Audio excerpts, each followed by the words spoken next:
പാലക്കാടൻ കാടുകളിൽ പിറന്നു വീണ് മുലകുടി മാറും മുൻപേ വഴിതെറ്റി വാരിക്കുഴിയിൽ വീണവൻ പിന്നീട് ഒരു നാടിന്റെ മുഴുവൻ അഭിമാനമായ കഥ.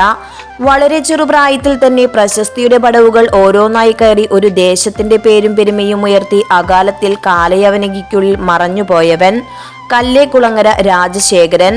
ഇവൻ വിട പറഞ്ഞപ്പോൾ ഒരു നാടിന്റെയൊന്നാകെ സ്വപ്നമാണ് തകർന്നുപോയത്. ഒരിക്കൽ കല്ലേക്കുളങ്ങര ഏമൂർ ഭഗവതി ക്ഷേത്രത്തിന്റെ കൈവശമുണ്ടായിരുന്ന മലമ്പുഴ അകമലവാരം ഒന്നാം പുഴ കാട്ടിൽ നിന്ന് ഏതാണ്ട് 50 വർഷങ്ങൾക്ക് മുൻപ് വാരിക്കുഴിയിൽ കൂട്ടം തെറ്റി വന്ന 3 വയസ്സുള്ള ഒരു ആനക്കുട്ടി വീണു. വാരിക്കുഴിയുടെ കാവൽക്കാരനായിരുന്ന പഴനി എന്നൊരാൾ ക്ഷേത്രത്തിൽ വിവരമറിയിച്ചതിനെ തുടർന്ന് TP കേശവമേനോന്റെ നേതൃത്വത്തിൽ കല്ലേക്കുളങ്ങര നിവാസികളും ദേവസ്വം പ്രവർത്തകരും ചേർന്ന് ആനക്കുട്ടിയെ കുഴിയിൽ നിന്ന് രക്ഷിച്ച് ഏമൂർ ക്ഷേത്രത്തിലെത്തിച്ചു.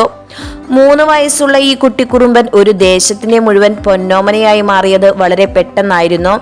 അളവിനെ അഴകുകൊണ്ട് കീഴ്പ്പെടുത്തിയ ഒരു നാട്ടാന ചന്തം. വളരെ ചെറിയ കുട്ടികൾക്ക് പോലും അവന്റെ കൊമ്പിൽ പിടിച്ച് നടക്കാമായിരുന്നു. ഒരു നാരങ്ങ മിഠായിയോ തേങ്ങാപ്പൂളോ കൊടുത്താൽ അവൻ സല്യൂട്ട് അടിച്ചു കാണിക്കും.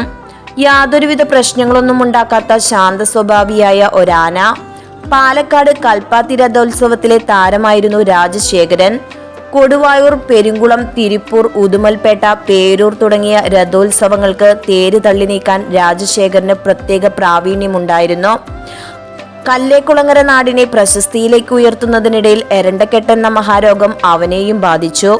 ഏകദേശം 54 വയസ്സുള്ളപ്പോൾ 2012 ഒക്ടോബർ 31 കല്ലേക്കുളങ്ങര നാടിന്റെ അഭിമാനമായിരുന്ന രാജശേഖരൻ ഈ ലോകത്തോട് വിട പറഞ്ഞു.